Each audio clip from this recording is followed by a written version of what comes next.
Episode 41, The Burbs.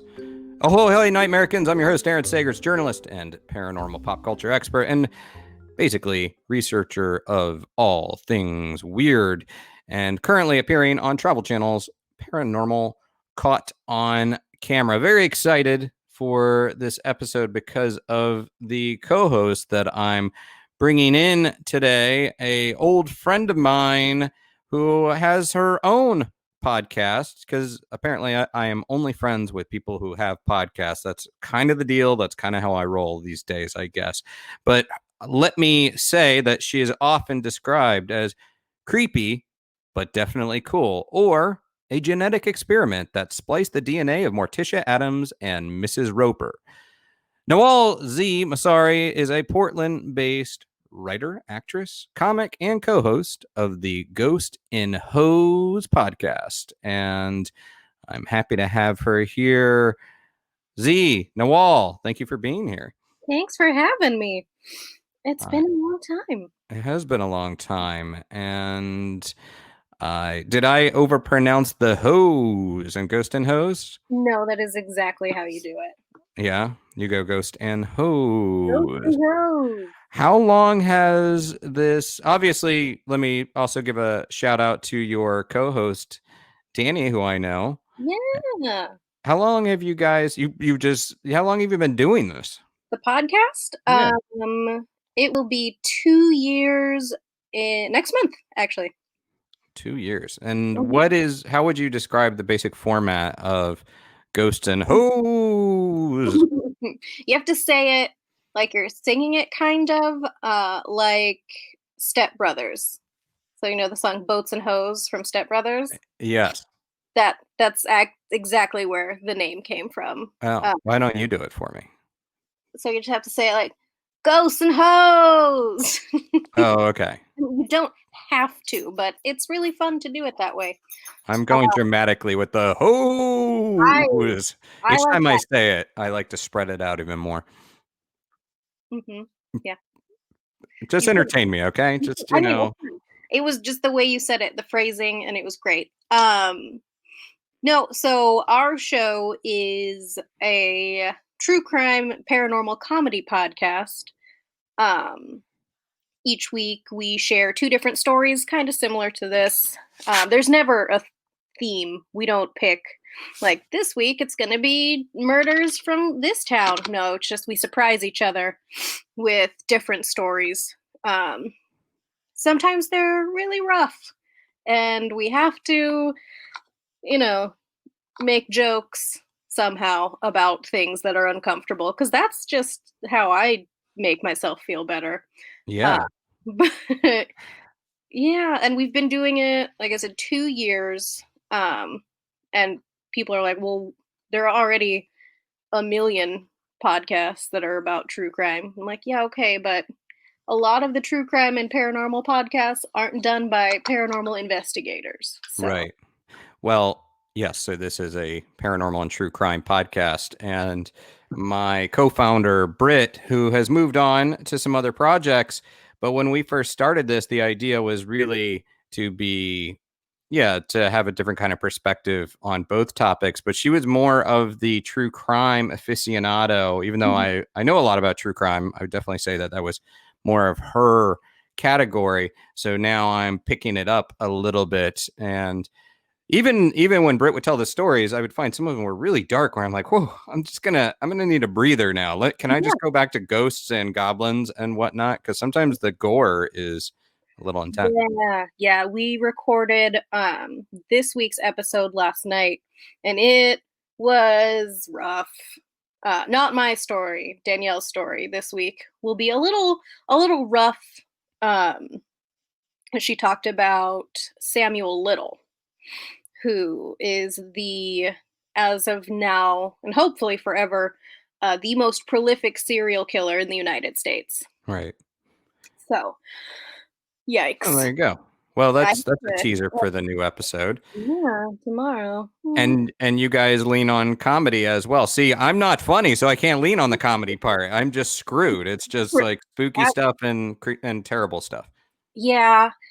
The comedy mostly comes unintentionally because that you've been in a room with both of us at the same time. It just kind of happens. Um, but I also do it professionally, or I did in the before time. Yeah, right. Well, I will say that even though I've known you for a long time, I was not so familiar with your deep hatred of Gwyneth Paltrow until I started listening to your podcast. There's a significant amount of airtime. It's not really airtime anymore when it's podcast. I don't know what we Yeah. call it, but there's record time dedicated to your deep and abiding loathing of Yeah, Gwynny and Goop. yeah. The we Triple G is what we call it. Even though that's a Guy Fieri show, ours is not grocery games. It's the Gwyneth Goop game, where our producer Randall will go onto the Goop website and we kind of play The Price is Right with stupid things from her website. Which is like, that makes no earthly sense, ma'am. Nobody is gonna buy a mystery priced watermelon satchel. That was that was the one that I think most incensed Danielle recently. Right. Until there's that moment where you're going through life and you're like, if only right this moment I had a watermelon satchel. I really need a handmade leather watermelon satchel. Right. Do you know Or who would need it? I guess Jennifer Grey. Dirty Dancing. Like she baby I would need think it. what she carried a watermelon. Carried a So watermelon. If she could have carried it in a watermelon satchel, and that would have made life easier. Well, let me dive in. First off, let me just I know this is a audio medium, but since we are also recording video, I happen to notice that you've gotten a little bit dark. And I don't know yeah, if it's just your story, but your lighting seems to have gotten a little bit darker here. yeah. I turned the light off for just a second because it was in fact blinding me. Oh, there you go. Let's see, get it back up there. That's better. But yeah, it was real harsh in my retinas. Blinded by the light. And It indeed was. but now I can see your really nice long claws that you've got there. So those Yeah. are looking good. Again, this is an audio medium, so it's kind of anybody that's listening that wants to see your claws, I guess they'll have to go to your Instagram Yeah, page, right? And they see are that. there.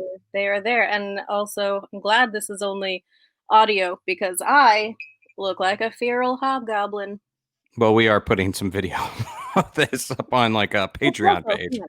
So I mean, I'm not. No, this is what I look like when I go in public, so it's fine. well, before we get into the topic, I'm springing something on you. I have two headlines and from the weird news categories. And I'm going to read the headlines to you, and then you pick, and I will tell you one of these stories. You ready for this? It's not really a hard task. I am ready. You ready? Okay. Headline one comes to us from CNN. U.S. intelligence agencies have 180 days to share what they know about UFOs. Hmm, Okay, there's that one. okay. And then the other headline is from the Strathspey and Badenoch Herald, Sure. right? And its mother and daughter report monster sighting on Loch Ness, bringing the total for 2020 to 13. That one. So that one. Okay. Let's dive right into that. It's very, these were both headlines that were not even very mysterious because they pretty much said exactly what was happening. But It's okay. as 2020 drew to a close, another Nessie sighting was recorded, bringing the total this year to 13. The last minute entry on the official Loch Ness Monster Sightings Register was submitted by local residents Louise Power and her mother, Jennifer McCrae, after a walk along the Great Glen Way above Temple Pier. And this was on November 15th, which is my birthday. I didn't know this, actually. That's my birthday. I mean, I knew it was my birthday. I didn't know this sighting took place on my birthday. And they said they saw something strange in the water less than half a mile away from where they had gone for a walk. There was a wake after it, and during that time, it did not disappear. It just kept moving slowly. Then it turned towards Doris, with a big wave and just went under the water and disappeared. She said, I couldn't believe it. It was quite big and whitish gray. I couldn't put an exact size on it other than that it was big, huge. There's bad Scottish. I try to work in one bad accent every episode, so I we've like checked that off the box. We both lived here all our lives, and I've never seen anything like that before. And Gary Campbell, who keeps a register of encounters of LochNessSightings.com, said, although visitor numbers to Loch Ness and its attractions have been severely curtailed due to the coronavirus pandemic, it was still a strong year for sightings. So, what's your take on this, Z? I am super into it. I love a cryptid and really genuinely am intrigued by the Loch Ness monster. Like, I think I was in maybe third grade. We were learning about dinosaurs and everything.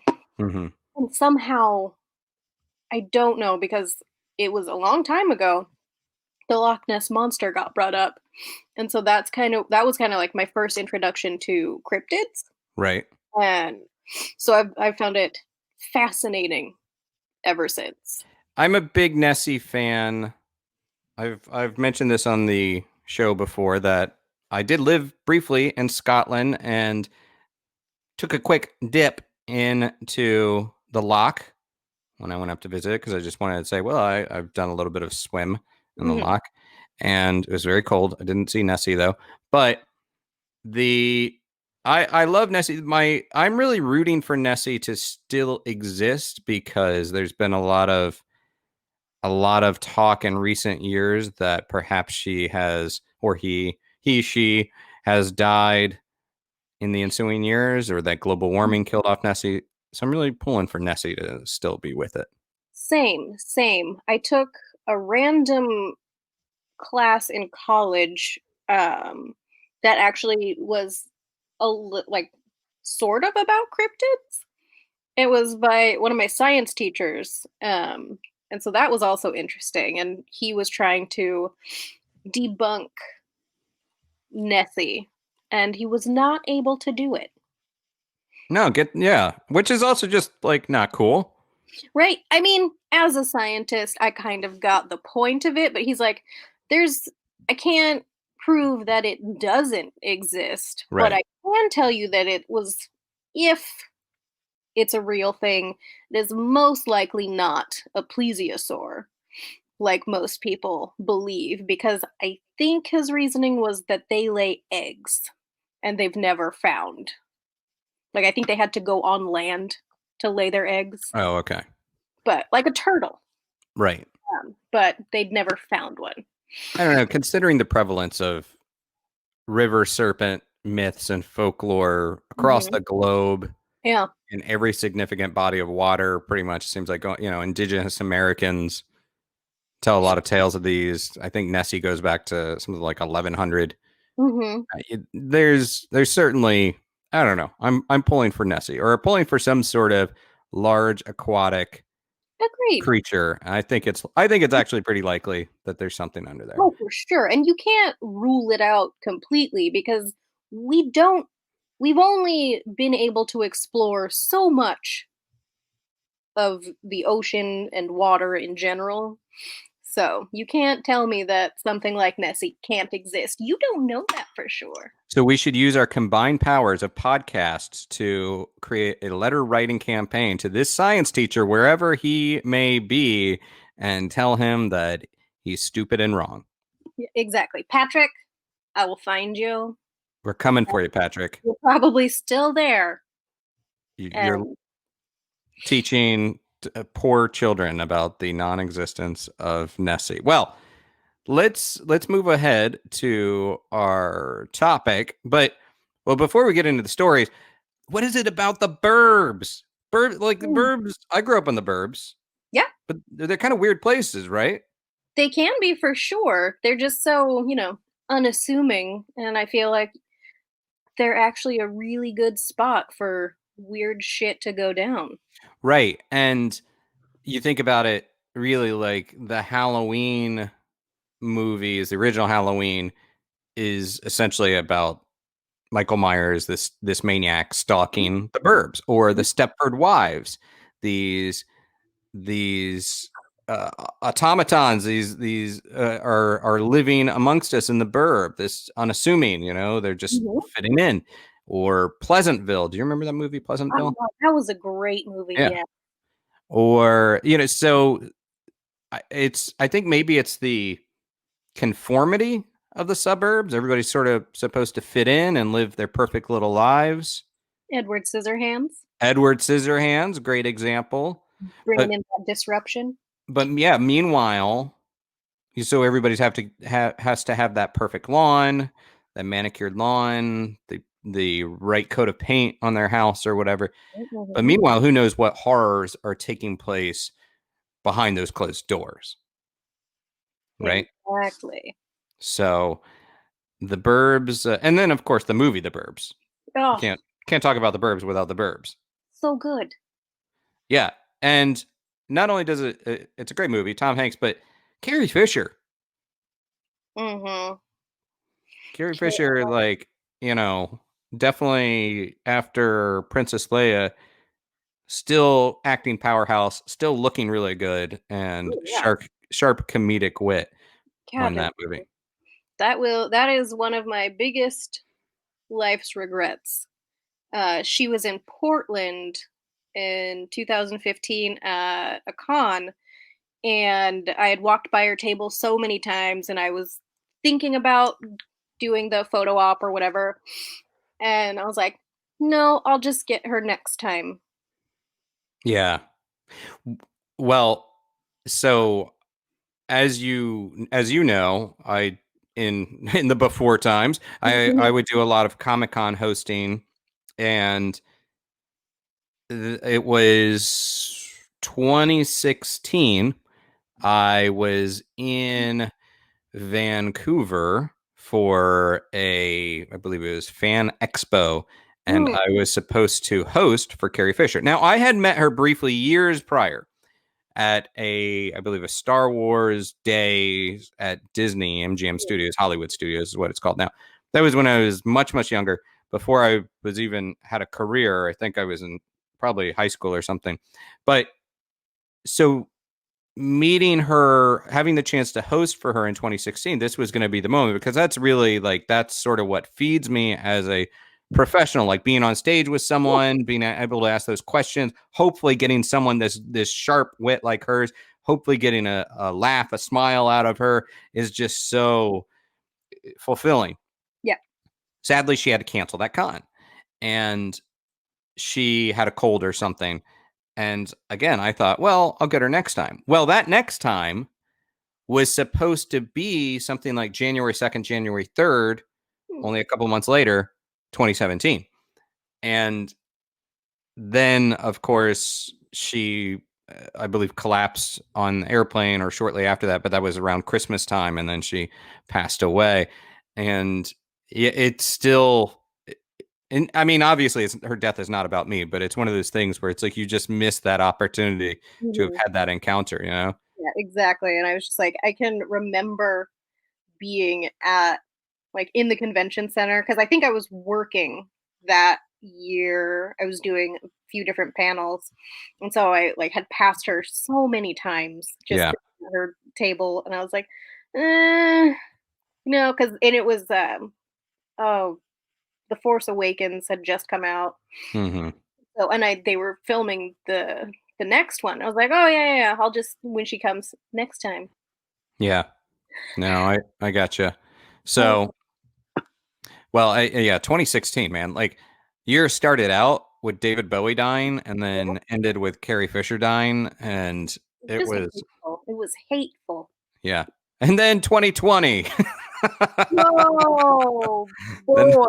we're like, Oh, man, you suck, 2016. And if then, only we had known then. yeah. Well, let us dive into our stories, but first, let's hear from one of our sponsors. And we are back. And I want to hear a story from you, Z. I want you to tell me a tale of terror, a tale of mystery, a tale of the burbs. what do you got? You wanna dive in? You wanna lay it on me?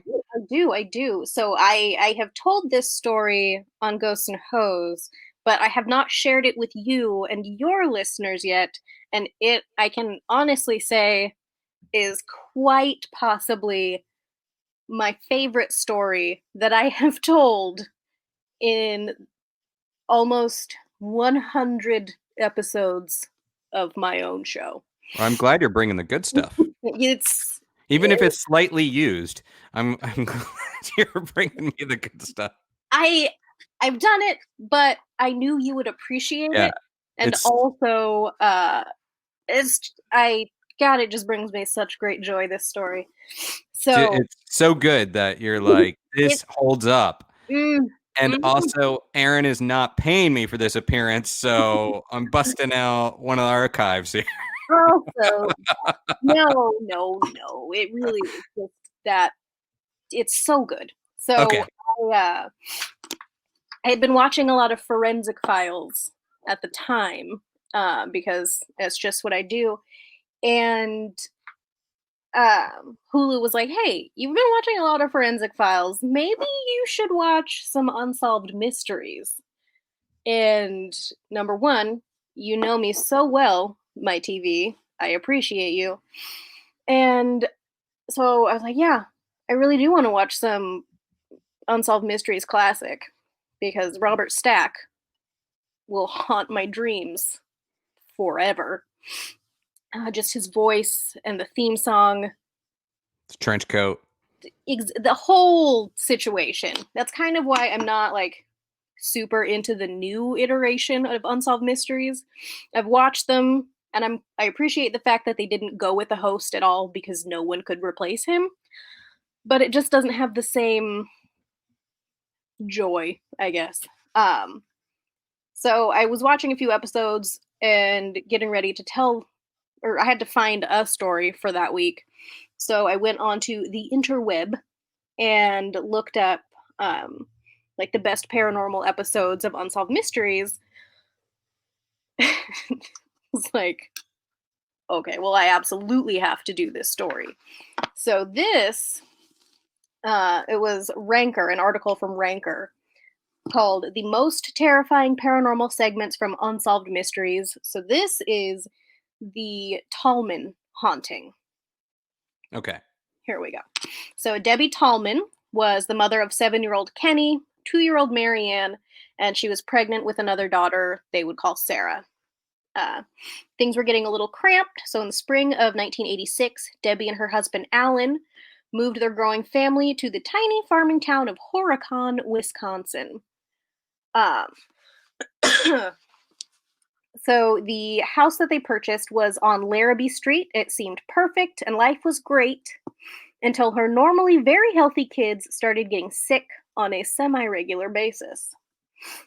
Debbie herself was placed on bed rest for part of her pregnancy, but being very close with her mother and sister made it a little easier as they came over regularly to help out with the house and the kids. Uh, the trio of tight knit women began to unravel over a short period of time, with her family visiting less often. Debbie's sister became sick during one visit and had to leave the house immediately. Both her sister and mother later stated that the house made them feel sick and suffocated, which is never good. No, that's not something you want to put on the Zillow listing. No, that's not a great sign. Um, Despite the sudden spate of illnesses and the disappearance of extended family, the Tallmans plugged along just fine, and baby Sarah was born that November. They even got a kitten, which actually had to be given away shortly after bringing it home. Why? Well, it went from being a normal, chill kitty and started to climb the walls and howl every day as soon as the sun would set. Wow. Now, I'm not quite sure if it's paranormal or just a cat being an asshole, but I mean, as cats are wont to do. No offense ex- to cat lovers out there.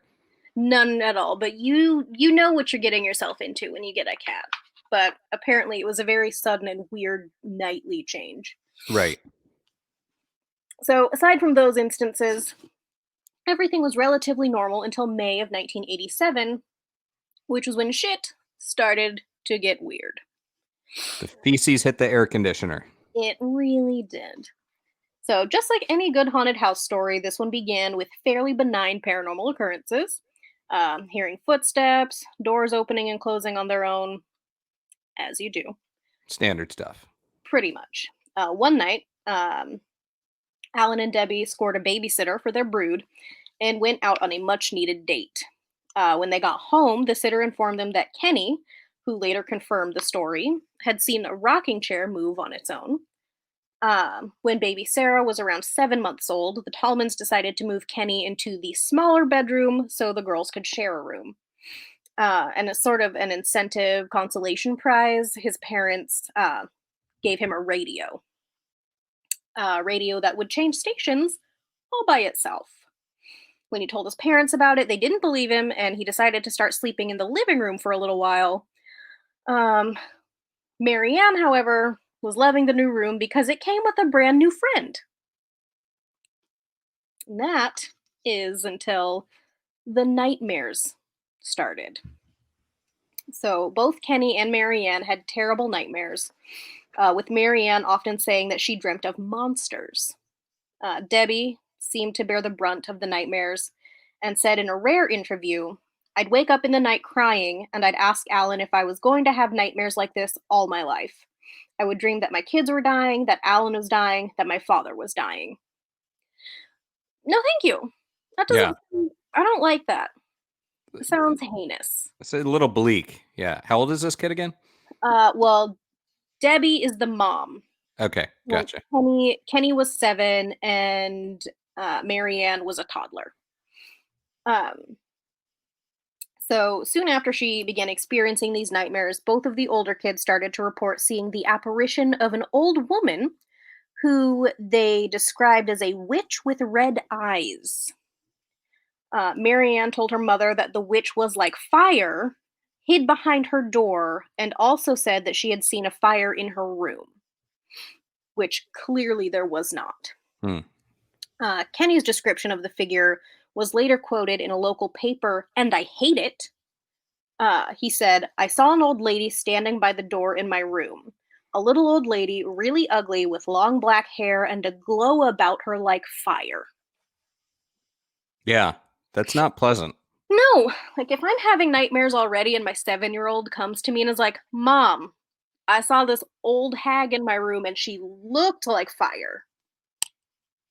This is definitely, and this is one of the moments where I don't have human children, just dogs, but where if if I had a human child that came to me and said this, I'd be like, "Well, you're on your own, kid. Sorry. Like we have reached the limits of my parenting." Like, I'm sorry about that. That sounds awful for you, but it does sound like a you problem. Good luck with all that. Goodbye. Like, I hate that a lot. So between the 3 kids and the nightmares, no one was getting a lot of sleep in the Tallman house, and that was not going to be changing anytime soon. So Alan Tallman, the father, wasn't immune to paranormal activities that were plaguing his home either. On one occasion, he was painting the walls in the basement in what I'm dreaming was an attempt to spruce it up down there and create a rumpus room. Right. Yeah, just a little fresh coat of paint, get rid of the horrible haunting. Carpet. Yeah. Gross. This will take care of it. Yeah. I love it. It's such a dad thing. Such a like a dad thing to do. He's like, you're all fine. Just a little bit extra, and I'm just gonna go paint the basement. Like, I can just imagine it with like one of those old, like Budweiser leaded mirror situations, just being like a dad cave. Oh, well, yeah. Oh, yeah, for his own rep. Yeah, no. I mean, that Yeah. sounds pretty great, actually. Right? Just a bar. All right, I'm on board with this plan. Pool table. It sounds like a great idea. So anyway, he went upstairs for lunch to take a break during his painting. When he came back down, the paintbrush was sticking straight up, handle down, dead center in the paint can. Okay. It's peculiar. Right? A little weird. I'm like, No, that shouldn't happen. That's not a thing. Yeah. That's not a thing that should be a thing.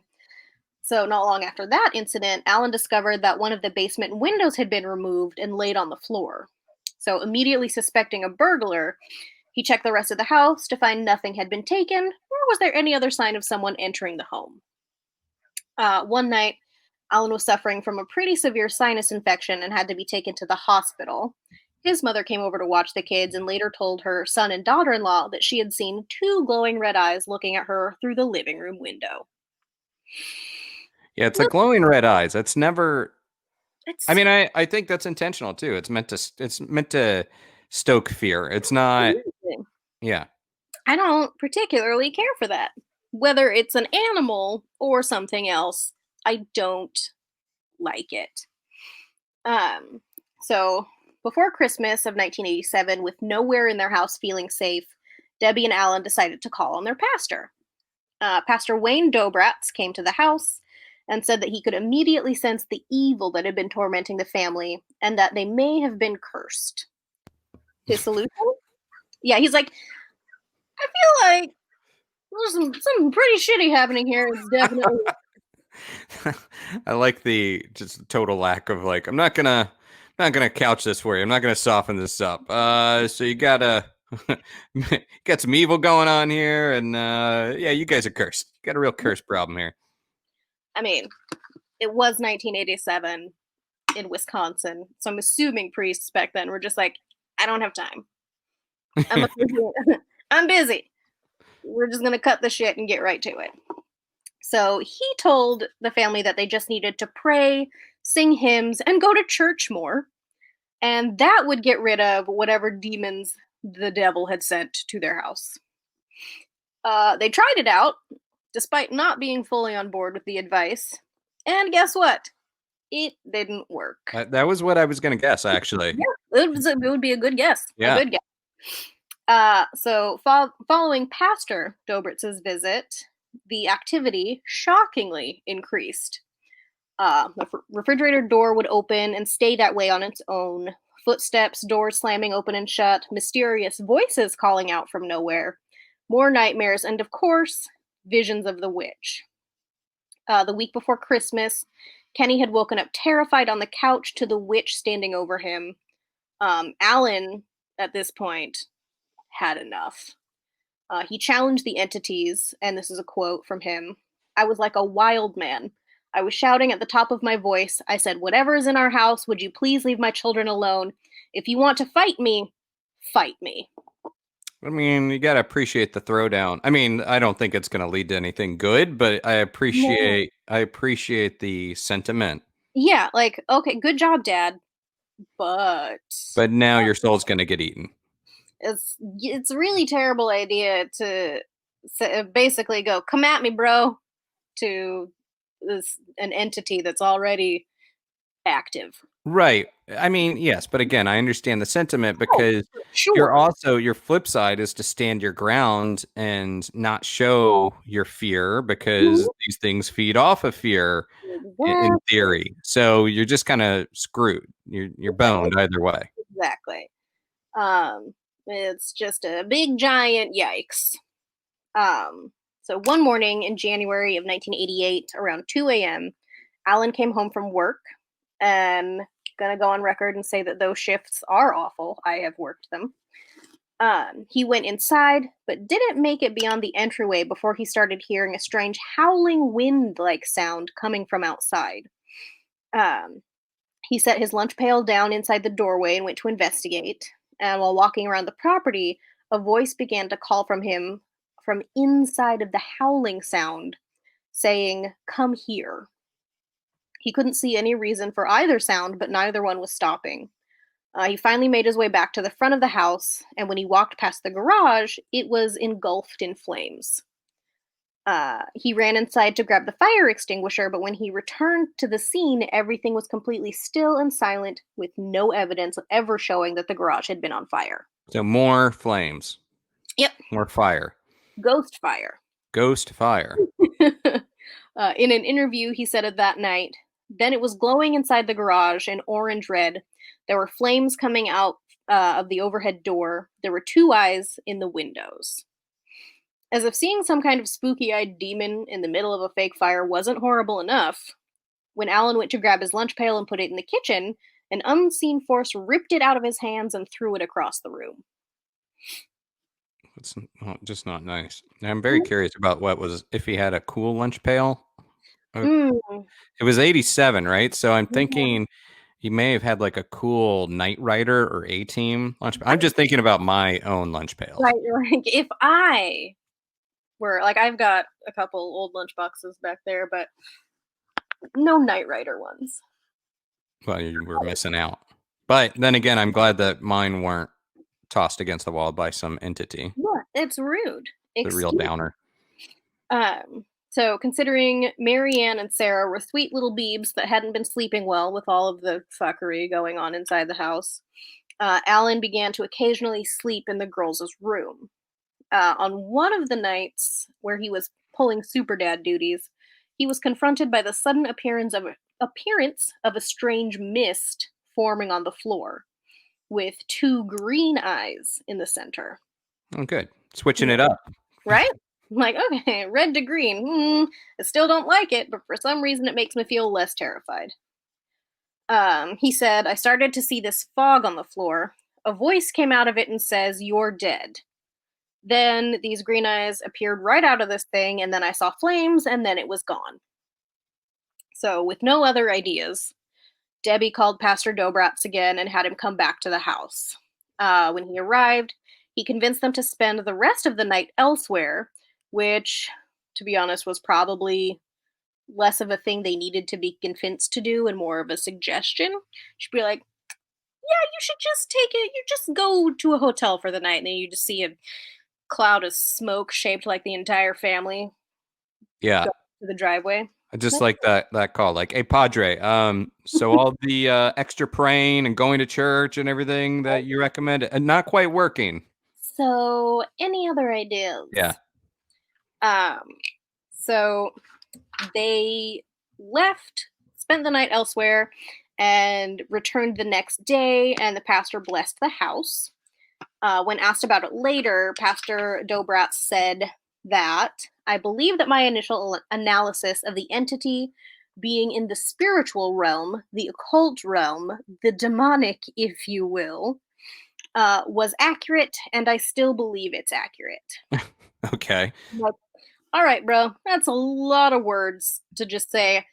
I thought this at first, and I think I was right still. Like, okay, that's unnecessary, but fine. And this time, instead of telling the family to just go to church more, he suggested that they play church music nonstop.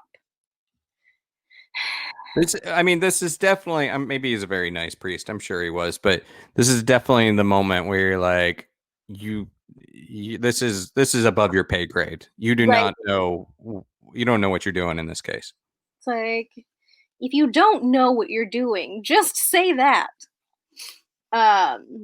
So they did try it for a while, and it seemed to work until a few days later when it didn't. Alan was at work and had asked a relative. One source cited it as one of the Tallman's teenage nephews, and others didn't say, but they asked them to come over and stay with Debbie and the kids while he had to work. Well, that night, the boy was assaulted by the witch. Some say that it was the mist with glowing eyes that Alan had seen. It happened in the girls' bedroom. After screaming at and about what he had seen, Debbie was over it. She told the nephew to gather the children while she collected some necessities, and they pieced the fuck out of that house. They drove to Alan's work, and she was basically like, look, motherfucker, I done had it, and we are not going back to that fucking nightmare of a house ever again. And they didn't. The Tallman family sold the house and moved elsewhere after that incident. The new residents of the house on Larrabee Street never reported any kind of paranormal activity.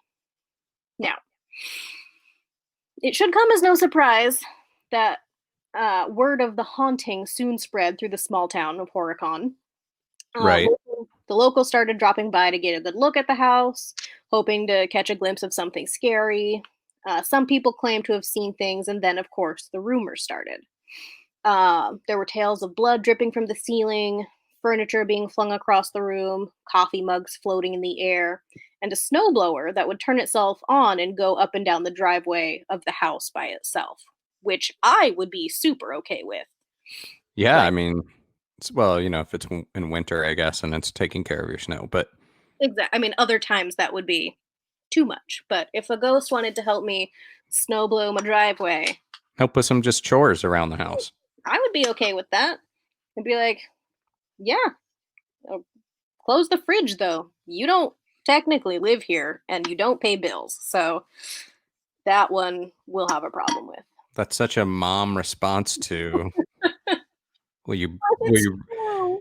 did you die in a ghost barn? Like, I'm not trying to, yeah. die in a ghost barn. You said you weren't funny. No, and I'm not, and that was just proof of it. I think it was funny. So all of that. There were also claims that the house was a direct portal to hell, Obviously. of course. As the story gained a little press, more people showed up to look at the house, including a man that told the local sheriff he was there to help clean the house of its evil spirits. It got so bad that at one point the authorities had to barricade the house and the street itself from regular traffic. Eventually, the press. Oh, hi. I got interrupted by my dog. He was like, "No, I I need you." can I can Pet. see that. Yes. He See, knocked my paper out of my hand. Hi, thank you. there is a universal sound of the dog collar jangle, Mm-hmm. recognizable in across any medium. It's true. Why is my hat doing things that I don't appreciate? So eventually, the press buzz surrounding the house died down, and so did the onslaught of paranormal tourists and looky-loos. Um, some folks out there believe that the whole thing was a hoax made up by Debbie and Alan in a sort of Amityville-esque attempt to get some cash. However, despite the attention their story received, they declined multiple interviews and cash offers. Apparently, they turned down $5,000 from the National Enquirer and an invitation from Oprah Winfrey to come on her show and tell their story. They turned down Oprah? They turned down Oprah. And according to the Tallmans, they didn't feel that it was right to make any money off of their children's misfortune. Yeah, that's pretty upstanding. Right? I'm like, Statement. okay. They also lost money when they turned the house over to the bank, which doesn't really scream money-grubbing hoaxsters to me. Right. When they appeared on Unsolved Mysteries, which aired on October 26th, 1988, as part of the Halloween episode, it was under 3 strict conditions. They were censored during the interview.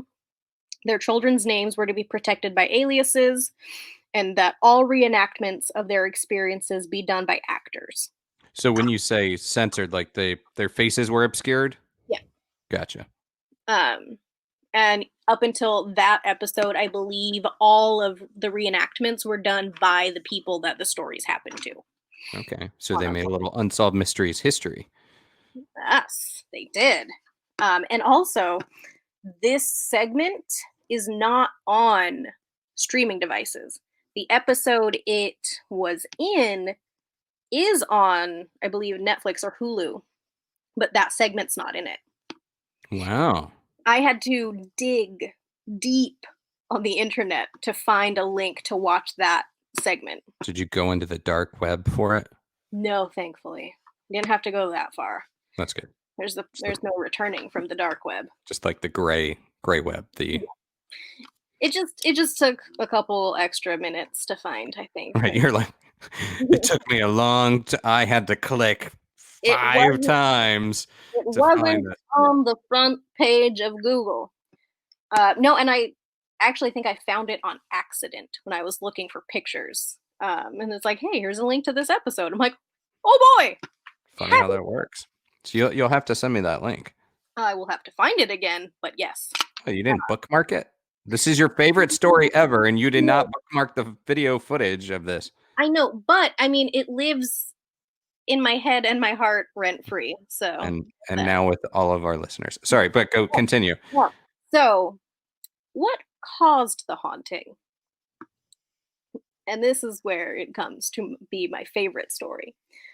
So, prior to the Tallman family moving in, the house had absolutely zero history of being haunted. Did someone use a Ouija board to summon dark forces? Was it built on top of an indigenous burial ground? Was it, in fact, a portal to hell? Uh, According to the book Haunted America by Michael Norman and Beth Scott, the paranormal activity was linked to the property being near or potentially on a former Native American burial site. But we do not like that reasoning in this house. And I saved this part for last because it is my favorite. It just fills me with so much joy. I can tell. What's next? I can. Whew, it's so good. According to the Tallmans, they had purchased, I shit you not, a second-hand bunk bed from a shop in February of 1987.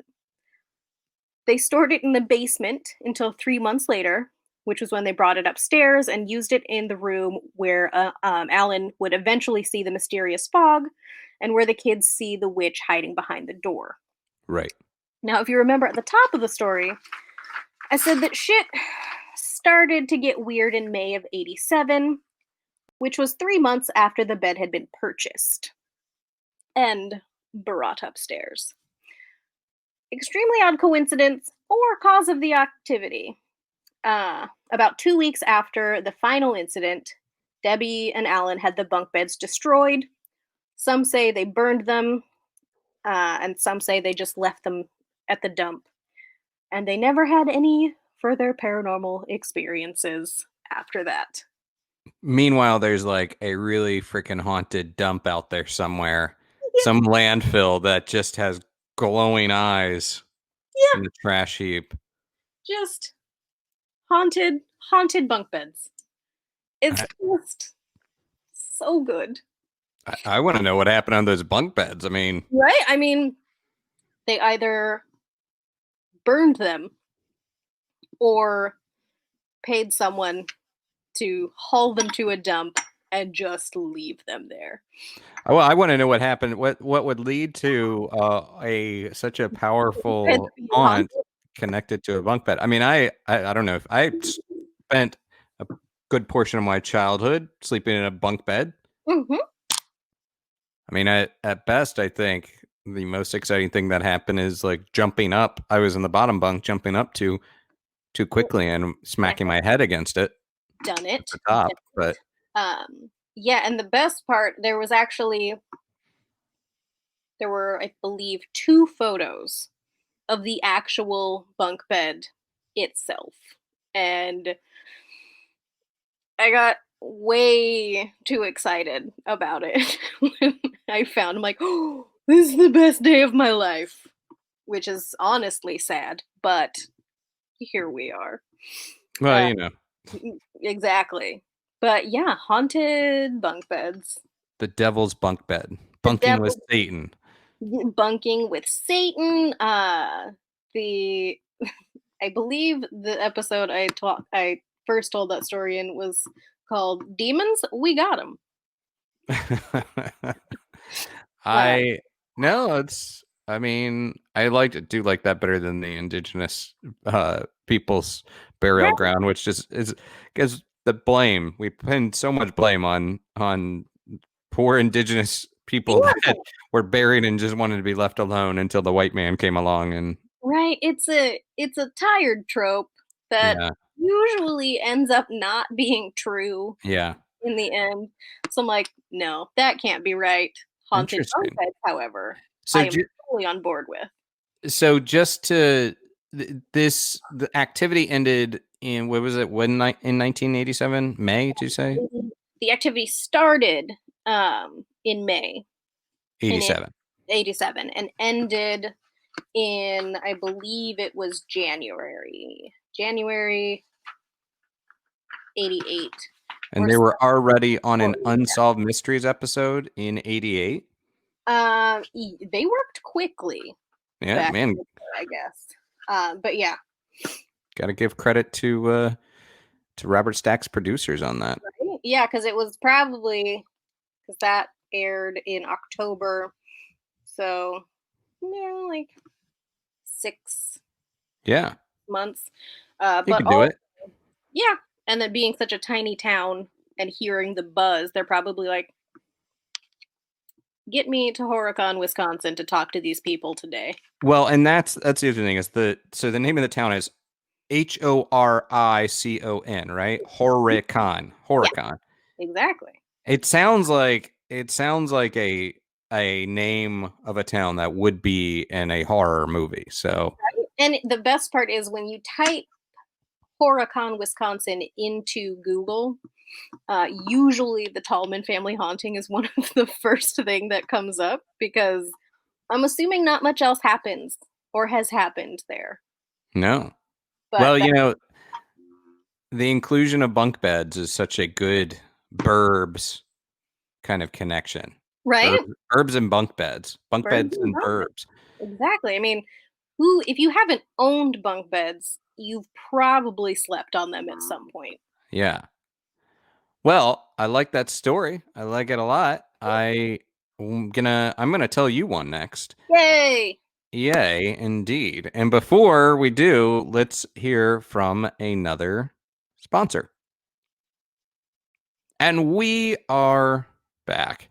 And I mean, we didn't really go anywhere. I just had a sponsor break. We're literally just paused for a moment. But, you know, we're kind of back in the story groove, I guess you would say. And I'm going to tell Z a Texas. Let's travel back in time Oh. to 1978 to Wylie, Texas. Ooh. Yeah. Ever hear of Wylie? Actually, yes. I was just trying to, I'm like, have I been there? No. Really? Heard of it. Uh, Okay.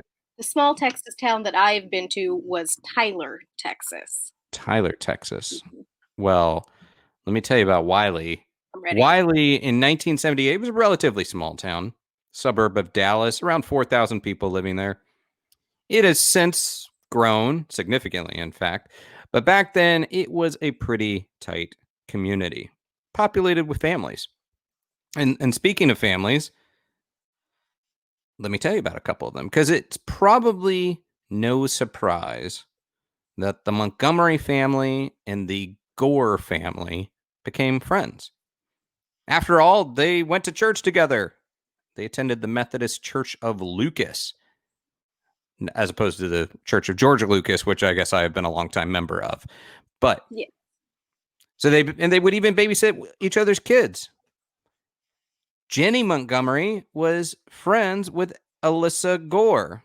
Those are the two young daughters, the two kids. And moms Candy and Betty became good friends. But there was tension, as all families have. In fact, Betty and Alan Gore, they were already married for 10 years at this point. Betty was described as a pretty girl, popular girl. In fact, quote, with a wide Hollywood smile. And she married Alan, who was actually had been her college math teacher. Alan had to travel a lot for work. Betty did not like this at all, did not like being left alone. But perhaps more problematic was the sex was clinical because they were trying to have their second child and everything was on a schedule. Doesn't sound like there's a lot of passion going on. Boo. Boo. Meanwhile, Candy and Pat Montgomery, they married young and they had a couple of kids. And by the time she was 28, she was bored. She wanted fireworks. She wanted transcendent sex. So, late summer 1978, during a church volleyball game, Candy Montgomery and Alan Gore made a play for the same ball during the game and they collided. And there were fireworks because Candy said Alan Gore smelled sexy. Now, Alan Gore, he was showing signs of age, receding hairline, a little bit of a developing paunch. but Candy knew she wanted to sleep with him. In fact, she made her intentions clear one night after choir practice. Weeks passed and the two spoke, and they negotiated ground rules to avoid hurting their spouses. There's not to be any emotions. They would equally share expenses, gas, motel rooms, things like that. And they would meet every 2 weeks during Alan's lunch break and on days that Candy's son was in church preschool.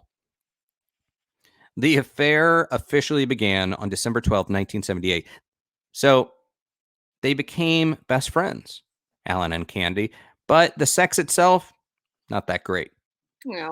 Still, divorcing their respective spouses was out of the question, even though these two talked pretty much every day, met every other week, they were best friends. This lasted for 7 months, about the same amount of time that Betty was pregnant when Candy, so Betty had been pregnant for about 7 months, about the same time as the affair. And Candy, being a good friend of Betty, threw her friend a surprise baby shower. Oh. So early June comes around, and Alan and Candy put it on pause. And meanwhile, Bethany Gore, Alan and Betty's second daughter, was born in early July. Candy and Alan did attempt to rekindle things, but they had to call off a date at the last moment. Meanwhile, Betty tries to have sex with her husband, with Alan. This would have been the first time since their baby was born, but Alan couldn't perform, and he ultimately just said that he wasn't feeling it. This led to hurt feelings. Betty cried, and then she was suspicious. Okay, well, now we're heading into summer of 1980. Things all around were getting complicated. Emotions were getting involved with Candy and Alan. Meanwhile, Alan and Betty, they went to Marriage Encounter. Have you ever heard of Marriage Encounter? I feel like I have. Is it like a marriage retreat situation?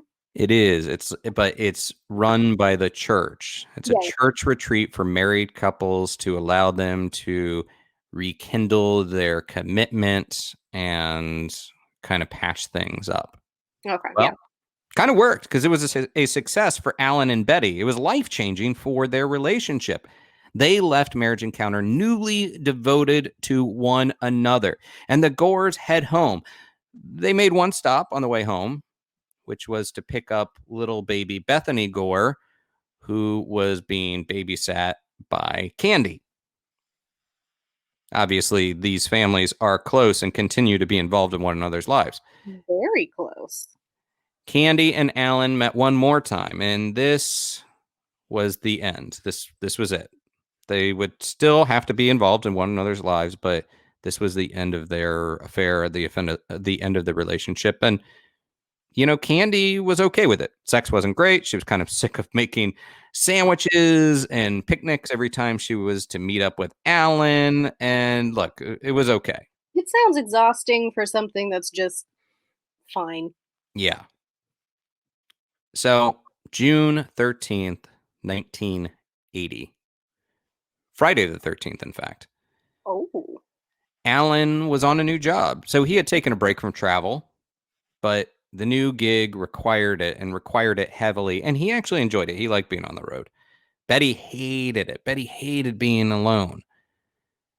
But this time was going to be different because when Alan would return from this trip to St. Paul, he and Betty would soon thereafter be heading out on a child-free vacation to Europe. It was the first time that they were taking a vacation alone in forever.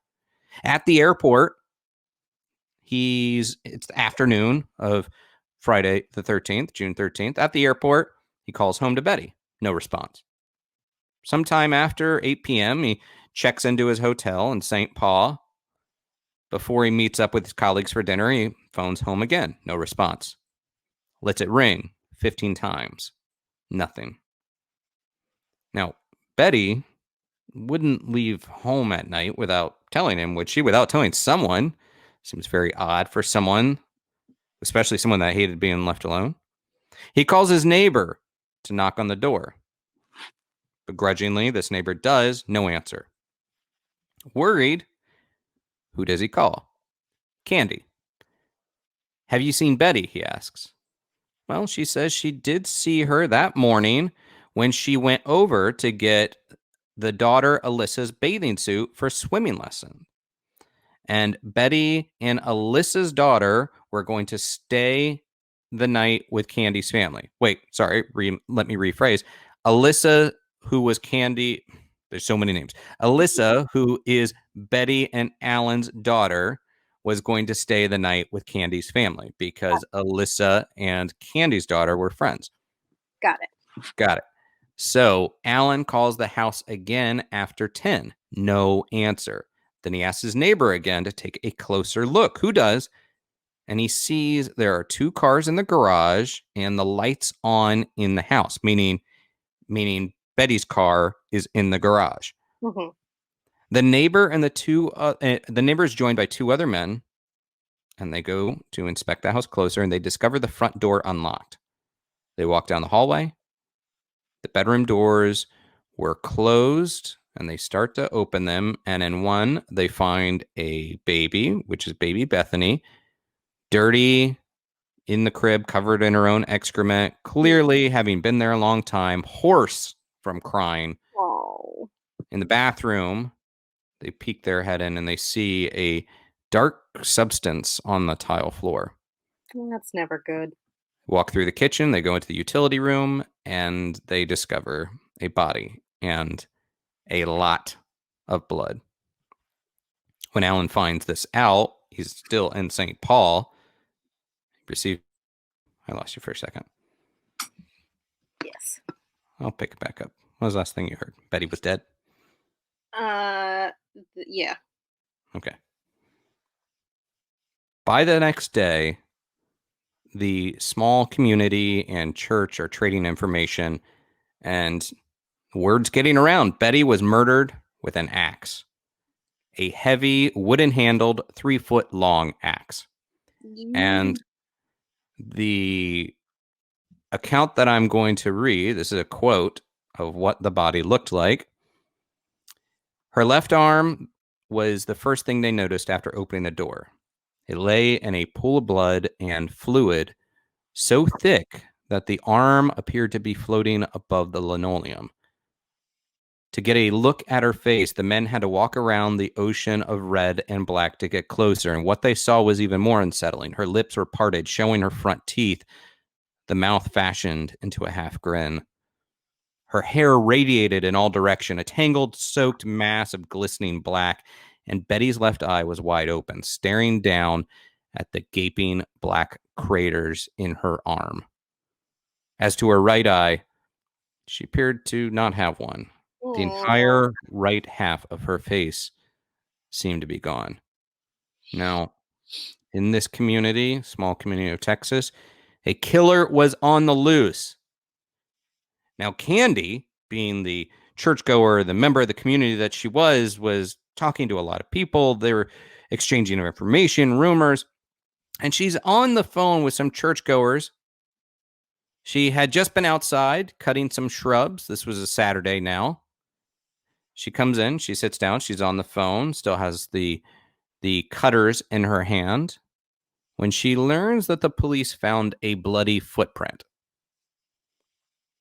And while on the phone, Candy takes those shears for cutting shrubs and starts cutting up her own rubber sandals. Ooh. And then disposes of them. Candy Montgomery was the last person to see Betty alive, but her story was pretty tight. She was an upstanding member of the community. She was a friend until Alan reveals that they had an affair. Then the police charge her with murder. But still, the community supported her. In fact, she received a lot of letters, awkward ones of support, like, have a nice day. But they were still trying to show support for a while. In fact, the church was behind her, and an attorney from church named Don Crowder, who had never worked on a murder case before, took on Candy's defense. It said that the Collin County Courthouse had already been shut for a couple of years when Judge Ryan decided that the new courthouse they were in would not be big enough to handle the throngs of people when the October 1980 trial was to begin. And in fact, more than 250 people packed the courthouse to hear Candy Montgomery plead not guilty by way of self-defense. Now, under hypnosis, and then recounted on the stand, she told the tale of Friday the 13th. So it turns out that baby Bethany had just been put down for a nap, and Betty had sat to watch the Phil Donahue show when Candy arrived at her door. Candy had run down from Bible school with a favor to ask. She wanted to take the two daughters to see The Empire Strikes Back. Now, she would also then take Betty's daughter, Alyssa, to swimming lessons if the girls could go to the movie together. So she was just hopping on down to Betty's to get the bathing suit for Alyssa's swim class, assuming that Betty would approve to letting the girl go. And she did. Betty allowed this. And in the midst of small talk, there's a shift. And Betty asks Candy if she was having an affair with Alan. Uh-oh. Candy admits to it, but says it is over. Then Betty excuses herself, and she returns to the room with an axe. She sets the axe down and says she never wants to see Candy again. But, interestingly enough, she said it was okay for Candy to take Alyssa to the movie and then to swimming lessons and keep her for the night. Oh, okay. I mean, I could kind of get that because it's like, well, you are the worst, but I'm not going to take it out on my kid who is friends with your kid. They're already friends, and also I'm really pissed, and Mama needs to be alone in the house with some wine and not worry about the older child. Well, I was thinking taking children to the movies can sometimes be a very punishing experience. So maybe that was it. Like, I am so angry. I'm going to make you take my kid and your kid to see The Empire Strikes Back, and you won't be able to learn anything about the plot or about Luke and Vader's relationship because they're going to be chatting the whole time. That's your punishment for sleeping with my husband. Yes. Checks out. For Candy. Yeah. Just a normal day for the kids. Yeah.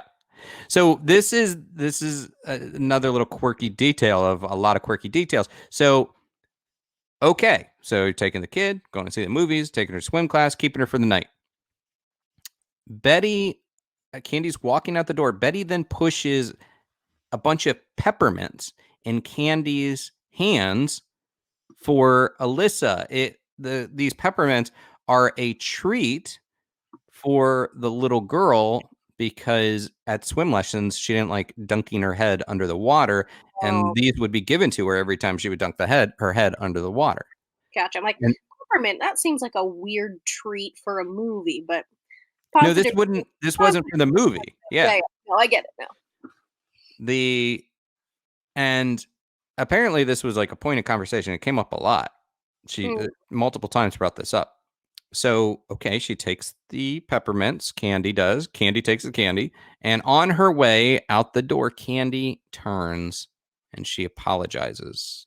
I'm so sorry. Betty screams, enraged, "You can't have him." And Betty snaps. Betty pushes Candy into the utility room and with the axe again in her hands, swings to attack. And Candy pleads with her, "Betty, don't do this. Please stop." And Betty, speaking slowly with an almost impersonal tone, says, "I've got to kill you." Oh. Now, again, this is recounted by Candy on the stand. True. Betty does manage to cut Candy's toe, and then the two struggle for control of the weapon. Candy gets it back. Candy now in control, and with Betty blocking her exit, lands a blow to Betty's head. Candy thinks that Betty is dead. There's blood everywhere, obviously, at this point.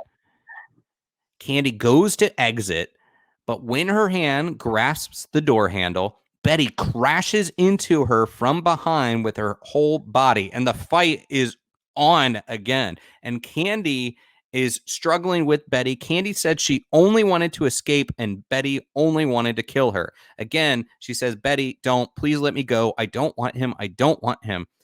And then there is this moment. So many cinematic moments of this. And then there's this cinematic moment almost where Betty places one finger to her lips and gripping the axe with her other hand, deep from within her throat, she utters a long shh. I don't like that. Now it's Candy who snaps. Something wakes deep inside of her, and they fight again like maniacs over this axe, trying to gain control of the axe. And then Betty falls, but tries to lunge again at Candy, and Candy responds with a swing and another swing and another. In fact, 41 chops. Oh, that's a lot. Well, the police said 40 of those landed while Betty was still alive. Oh, that's too many. The shush delivered by Betty? Houston psychiatrist Dr. Fred Faison said it was a trigger to a repressed trauma when Candy was 4 years old and she was beaten by her mother following a tantrum. Now, when Candy Montgomery was on the stand when she entered the courtroom, her hair was short and wavy. She wore earrings and a loose-fitting blue dress. She was very subdued. Hemline well below her knees. Shoulders were draped by a white sweater. So reports say that she was soft-spoken, clipped in response, very restrained. But then her lawyer presents the axe to her, the murder weapon, in court. She tries to refuse it. The lawyer forces it upon her, and that's when she lets out this wail and breaks down. Well, the jury delivered a not guilty verdict in less than 4 hours. They agreed it was self-defense and that Candy awoke this repressed trauma. And meanwhile, the result of this is that this story, now 40 years old, is notorious, infamous in Texas, in this Dallas suburb. Alan Gore remarried, actually pretty quickly after the trial. That ended in divorce. Apparently, Betty's parents were said to have raised the daughters, Alyssa and Bethany. And the Montgomerys moved away from Texas. And in 2010, the Dallas Morning News reported that Candy had become a counselor, but she wouldn't respond to interview requests. And in 1984, the book Evidence of Love, A True Story of Passion and Death in the Suburbs came out by John Bloom and Jim Atkinson. And that's where I drew most of this information. It's a fascinating book that really puts you right in the scene, and really incredible book. And it actually became the source material for a TV movie called Killing in a Small Town. That movie starred Barbara Hershey as the Candy character, and she actually won an Emmy and a Golden Globe for it. And interestingly enough, now, and this is very recent, Elizabeth Moss from Handmaid's Tale and Mad Men and The Invisible Man is going to star as Candy in a Hulu limited series about this case. And that I don't believe has started filming yet, but the Hulu deal just went through recently. Oh, wow. So, murder in a small town in Texas, axe murder. And I got to tell you, there's so many scenes to this tale that just seem like it was scripted by someone writing a horror movie. Yeah, the shush, the lunging for the axes, the kill, like landing a blow, thinking they're dead, walking away, getting body checked after that. yeah, The how close the families. This one just blew me away when I was researching this. yeah. I haven't heard of that story before. That's nuts. And it's also one of those things like, like the town of Horicon, the Gore family, there's certain names that just pop up where you're like, this is not going to end well for people. Right? You're like, no, that's not great. Yeah. Yeah, it's oh, I know obviously that they happen, but axe murders to me always feel like they should take place in like the early 1900s and before. Hmm. Like, 1945 feels like it should be the cutoff for axe murders in my brain for some reason. I don't know why. 1945. Got it. Well, we should let all future axe murderers know that Like, no, this is to get with the times. I just unless wonder if a lot of people don't really have axes I have an as, axe. as much as they did back in the day. Why do you have an axe? I feel like that's not something you need. I've acquired various tools throughout the years. I also have a cricket bat. Well, that one I could see. That one makes more sense. I have a sword. I have lots of things. You never know when the zombie apocalypse is going to happen. You need to be I prepared. mean, in all The fairness, I have an old pitchfork in my garage, and I always forget which one is which, but I actually have both a sickle and a scythe. So, Right. So that should be retired even before the axe, because that's really something you use only when you're storming a castle, when you're trying to go kill a monster that's in yeah, the castle. That's the pitchfork. That's the angry mob. it's true. That I needed it for a photo shoot, and also, I don't know if it makes it more acceptable or weirder that it actually belonged to my great grandpa. that's makes it cooler, actually. But yeah, You've I have got my great grandpa's pitchfork. Yeah, that's some good pitchfork. You get good pitchfork credit out of that. So yeah, I think these are both crazy tales from the burbs.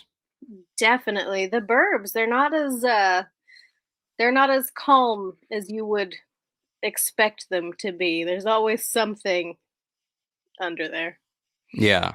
So, well, with that said, we can wrap this up. We've been going for a little bit, but before we do, first off, I'm gonna get. Do you have any pop culture recommendations? Anything you're really into right now that you're watching that you're liking?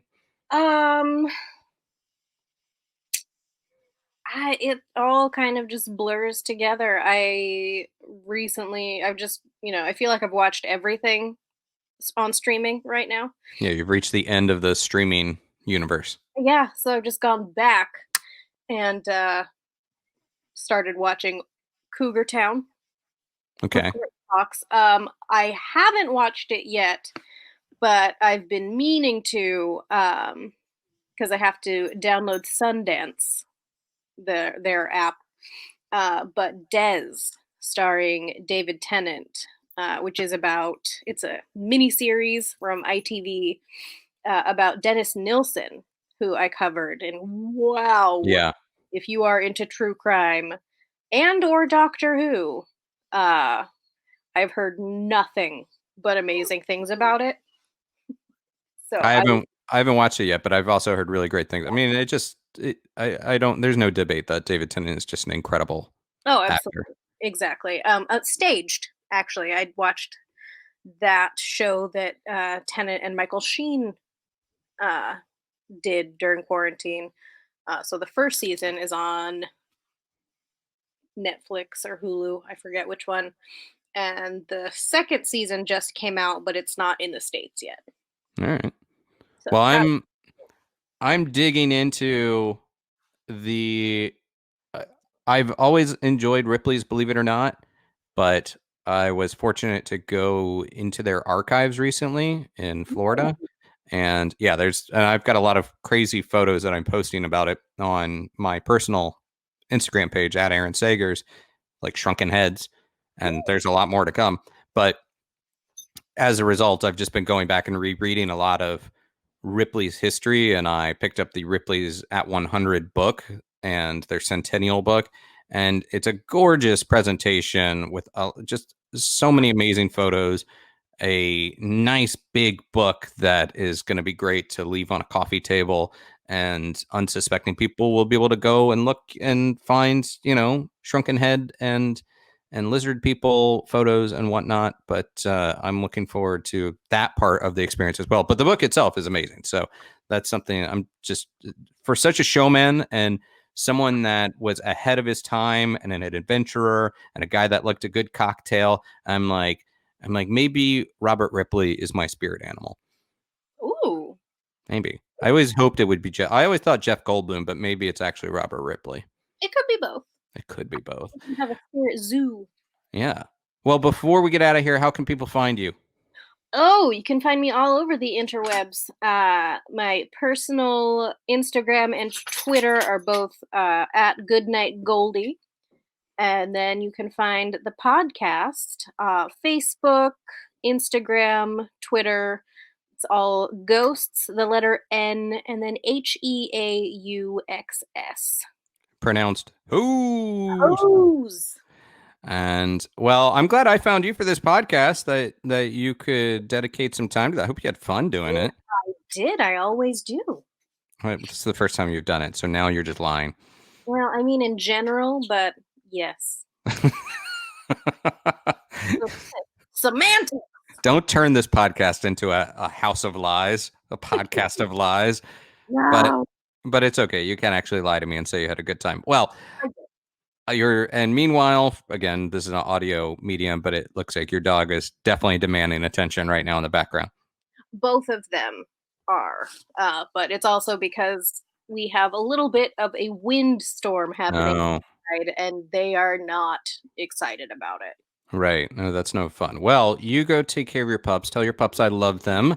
Hug them much for me. And Nowal, Z, thank you for joining. I love you so much. And you too, buddy. We will have to do this again soon. Yeah. Agreed. All right.